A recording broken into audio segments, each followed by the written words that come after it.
Alerting this morning, major constitutional test when Parliament resumes today as MP for Tamale South, Haruna Idrisu, is set to invoke Article 97 to declare the NDC as majority in Parliament. Also coming up this morning, Prosecutor of the International Criminal Court cautions against taking the peace and stability of the country for granted as Ghana heads to the December 7 general elections. And coming up as well, Cocoa Board bemoans what it calls the stiff competition between cocoa farming and illegal mining, also known as galamsey. We have details of these and more stories coming away in a jiffy. Stay with us.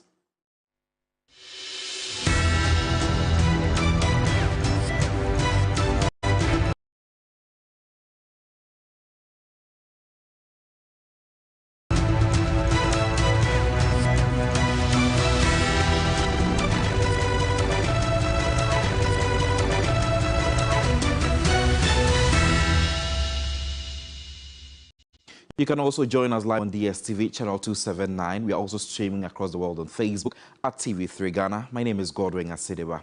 MP for Tamale South, Haruna Idrisu, says the NDC plans to invoke Article 97 Clause 1G of the Constitution to compel the Speaker of Parliament to declare the party as the majority side.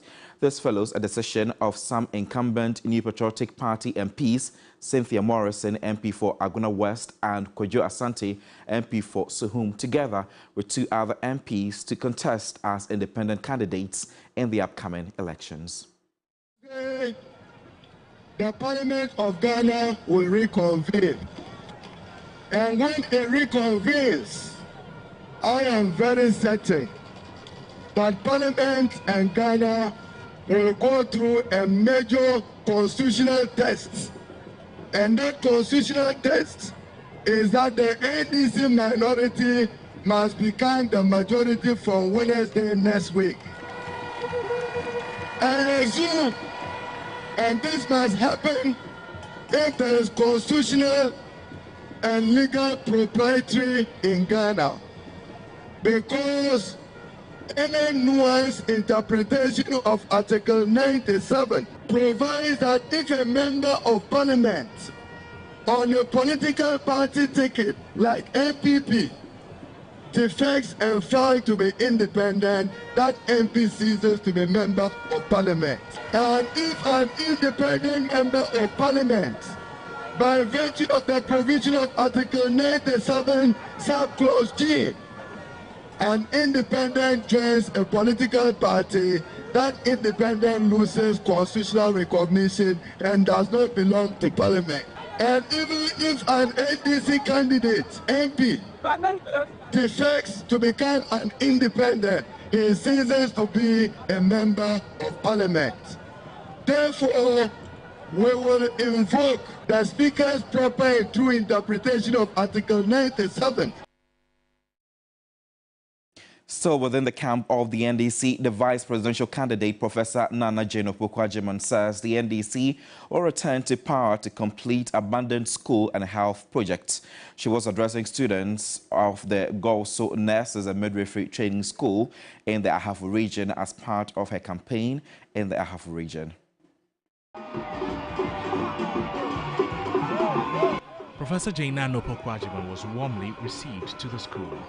She said the NDC cares for the youth, the reason the party established more schools and educational facilities, but those that could not be completed have been abandoned for 8 years, and promised the next NDC government will complete them. If you vote for a party that does not build, we are all talking about uncompleted buildings. Let's just stay on this campus. For 8 years, tell me one building that has come here. Can anyone tell me? On this same campus, you just come and take a small link in the chain of education. You collapse the others. A chain is as strong as its weakest link. Otherwise, you don't have any chain. And that's what we are experiencing now. To what end is that? So yes, the fees are free. Fine. What else is not free? And I'm not talking about the provisions and so on. I'm talking about the future. We plan to retool, refit, try to complete the abandoned hospitals, as I said. She also met with chiefs and elders of the Ayomso community in the Asunafo North constituency and later addressed supporters. She also had a community engagement at Nkasiem within the TV3 South constituency.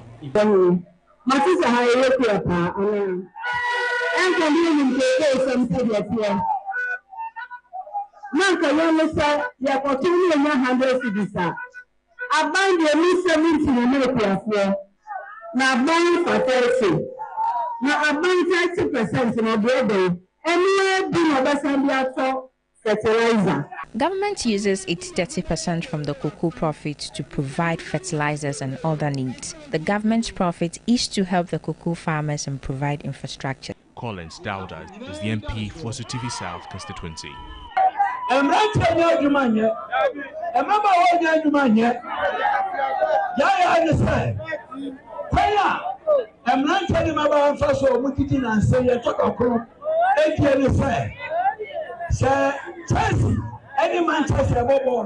The youth have no work to do.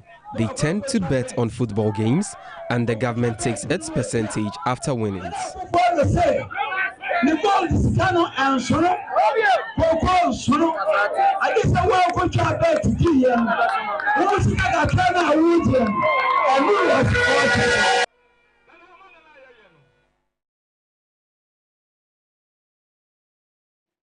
Right, we'll still remain within the camp of the NDC, where the former president and flag bearer of the National Democratic Congress, John Dramani Mahama, has warned that the failure of the current government to bring perpetrators to violence acts to book could lead to a state of anarchy in the country. My colleague Kamla Kulche has more in the following report.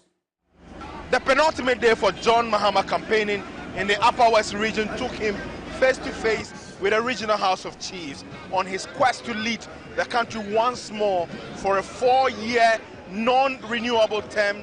He has resolved to work closely with the chiefs and the traditional authority. Even before becoming president for a possible second term, John Mahama says social contract with the people of Ghana on the heels of the Addo administration will not go uninvestigated in his first 120 days. We also want to know how 25 billion that was expended for COVID-19 expenditure was used. The Auditor General says only 40% of that money was used for COVID-related activity. PDS scandal, Americans withdrew 190 million because the people who were selected as front people for the president's family, they started quarreling with the people who they had used as their fronts. We want to know about the 13th African Games, because the figures you hear are mind-boggling. Feeding fees of $15 million, to feed athletes and officials. I wonder how in 3 weeks officials and athletes could consume $15 million.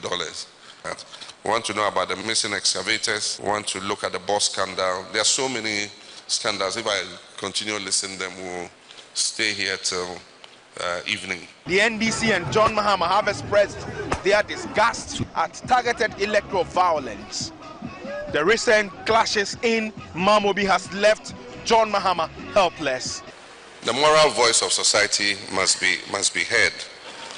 And the moral voice of society resides in our chiefs, our religious leaders, our civil society organizations. It's not that these people are not known. The people are known. The society knows those who fired those shots and injured those people. But again, like Ayawaso West Legon, even if a commission of inquiry is set and says these people should be dealt with, government won't deal with them. John Mahama's entourage then proceeded to Nandom, a seat currently held by the former Interior Minister Ambrose Derry. He affirmed the NDC will work assiduously to snatch the seat to increase their base in the region. He later campaigned in Lambusie and Jirapa. Kamla Kluche, TV3 News, Nandom. We shift our focus to the NPP now, where wife of the Vice President, Samira Bawumia, has urged voters in Ejura, Sechedumase in the Ashanti region to reconsider their long-standing support for the NDC and vote for the NPP in the coming elections. Speaking to party members during a health walk and campaign launch in Ejura, she argued the opposition party has repeatedly failed to deliver on its promises despite overwhelming support. There's more. Ejura Sechedumase is one of the 4 constituencies the NDC is firmly holding on to in the Ashanti region. Though the MPP has won it once in 2012, the party has intensified campaign, committing a lot of resources to win it back in the 2024 elections. The MPP says it's about time the constituents give them the chance to also serve and bring development to the area. Mr. Mo, Abatwo, Puntu Juma. Among yourself, ye because ye for development. Abatwa ye to ye pesi ye chibio. A dress a Juma say had dear. Menem se mo chrome ana. I didn't see a bed snaha. Ama NDC abeka share say ye dia ye mo bra enko ye chi ye bepne ana. Parliamentary candidate for MPP in the area, Gift Indoma, implored constituents not to vote on party lines but choose a development-oriented candidate.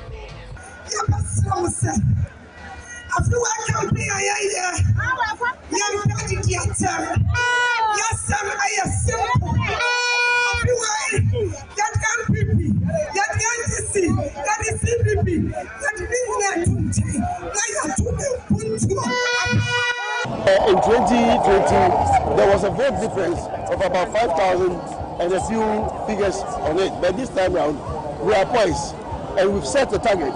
And the target is that we're going to give the MPP a difference of 20,000 in this constituency come December 7th.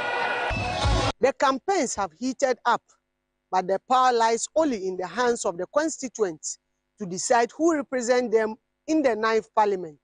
Ibrahim Abubakar, TV3 News, Ejura, Ashanti region.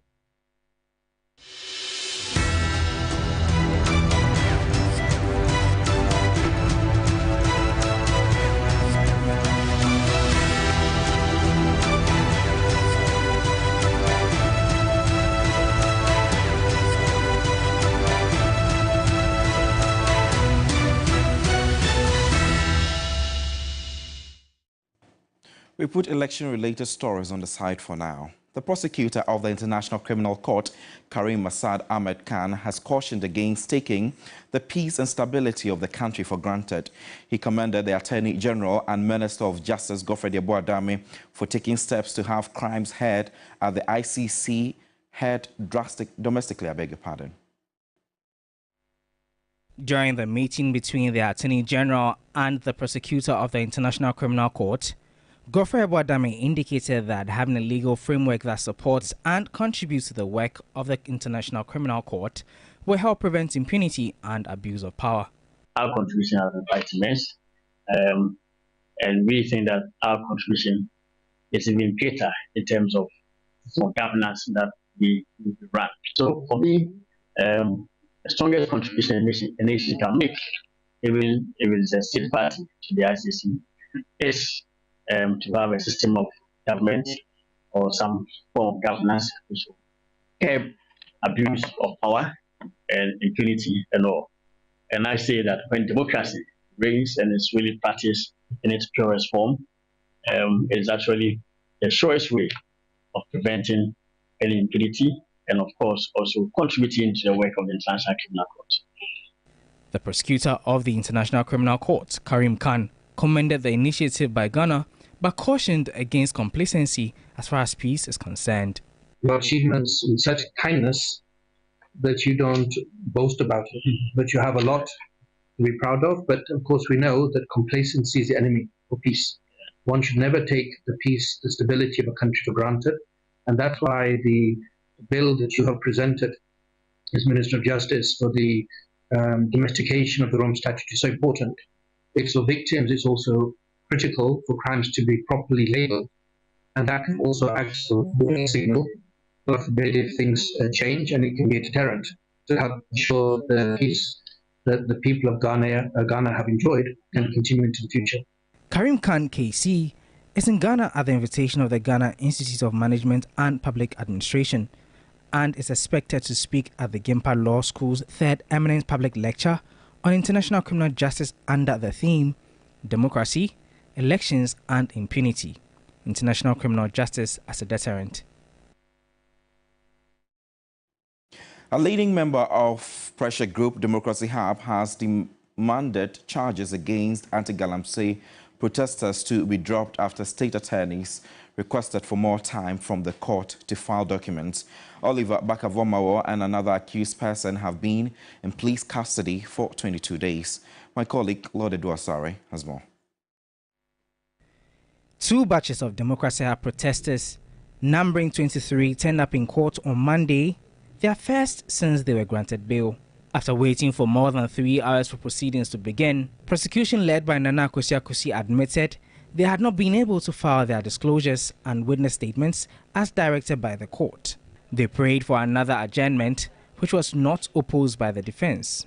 In their submissions, however, counsel for the protesters made a case for Thomas Yeboah to be released. They noted that despite being granted bail, Thomas remains in the police custody because he's mentally not sound. They argued that at the first hearing, they informed prosecution that he required psychological evaluation, but their plea was not heeded to by the prosecution. Presiding Judge Kobnobri Yeboah cautioned prosecution to carry out their mandate effectively and discharge Thomas Yeboah or otherwise required. For the protesters who have been granted bail, the plight of leading member Oliver Bakavomawo, who is still in police custody, remains a concern. Their message is simple. Free Oliver now! Free Oliver now! Free Oliver now! Free Oliver now! Free Oliver now! Free Oliver now! Free Oliver now! Free Oliver now! Free Oliver now! Felicity Nelson, a leading member of Democracy Hub, called for charges against the protesters to be dropped. It's not just about us having to come into court every week. And, you know, because listen, it's been 22 days so far since I was arrested, and the prosecution has not been able to get their stuff together, get their evidence together, do all the things they need to do. Every time we come to court, there's something they failed to do. Why is it this thing? If they had all the evidence, they were able to arrest people. Why have they not been able to provide all the evidence, hand everything, do everything speedily?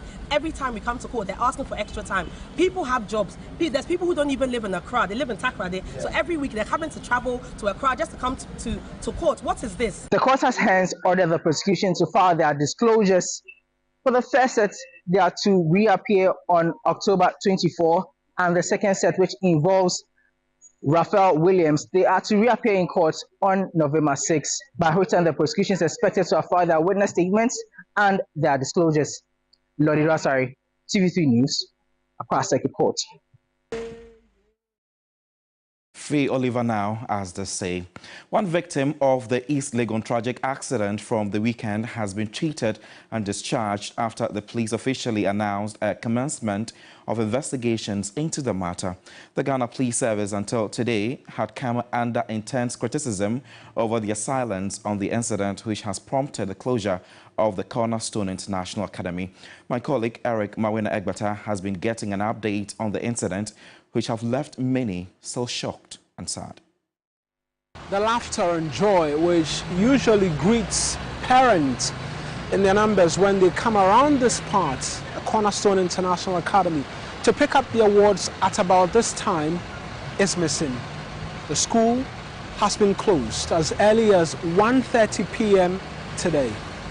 Parents were asked through a notice by authorities of the school to make arrangements to pick up the awards quite early because of rather unfortunate news.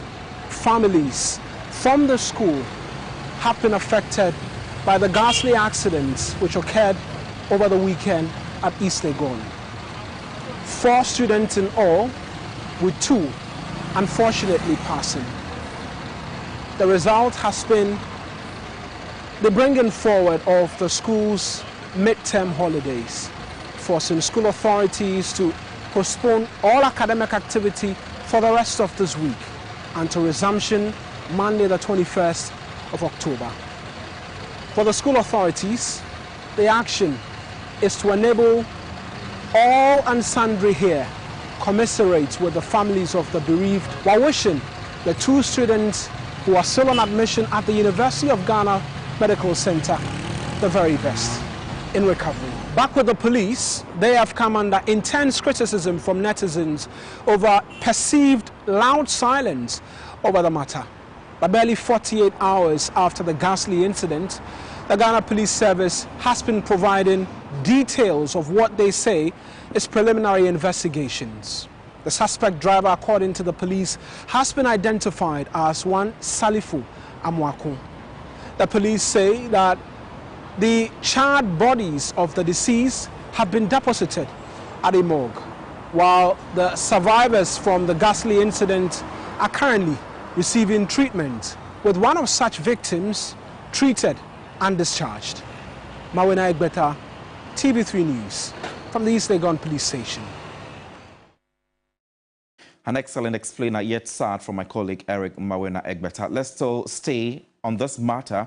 And a former Attorney General Ayuko Otu maintained that the perpetrator of the accident will be taken through a juvenile trial, but it is possible for the victim's family to sue the parents of the accused person for negligence. Under the provisions of the law, it appeared that we didn't have vicarious liability. Now looking at Section 28, if you read the sections carefully, where a juvenile is charged with an offense, the court may order the parent, the guardian, or a close relative of the juvenile to give security to the court for the good behavior of the juvenile. Where the court thinks that a charge against a juvenile is proved, the court may instead make an order against the parent, guardian, or close relative for the payment of damages or costs, or require the person to give security for good behavior without proceeding to convict a juvenile. An order under subsection 2 may be made against a parent, a guardian, or close relative who has been asked to attend court but has failed to do so, but shall not be made without giving the parent, guardian, or close relative an opportunity to be heard. And any sums imposed or ordered to be paid by a parent or guardian or close relative under the session or on forfeiture of the security given by the person may be recovered by distress, blah, blah, blah. So it appears that the parent or close relatives now are being held somehow responsible for the offenses. This is really unfortunate and sad, but we'll definitely be keeping an eye on this matter and update you subsequently. That's how we end the morning news here on TV3. My name is Godwin Asideba. New Day continues shortly with the team. Make sure you do stay with us and tune in. See you soon. Bye.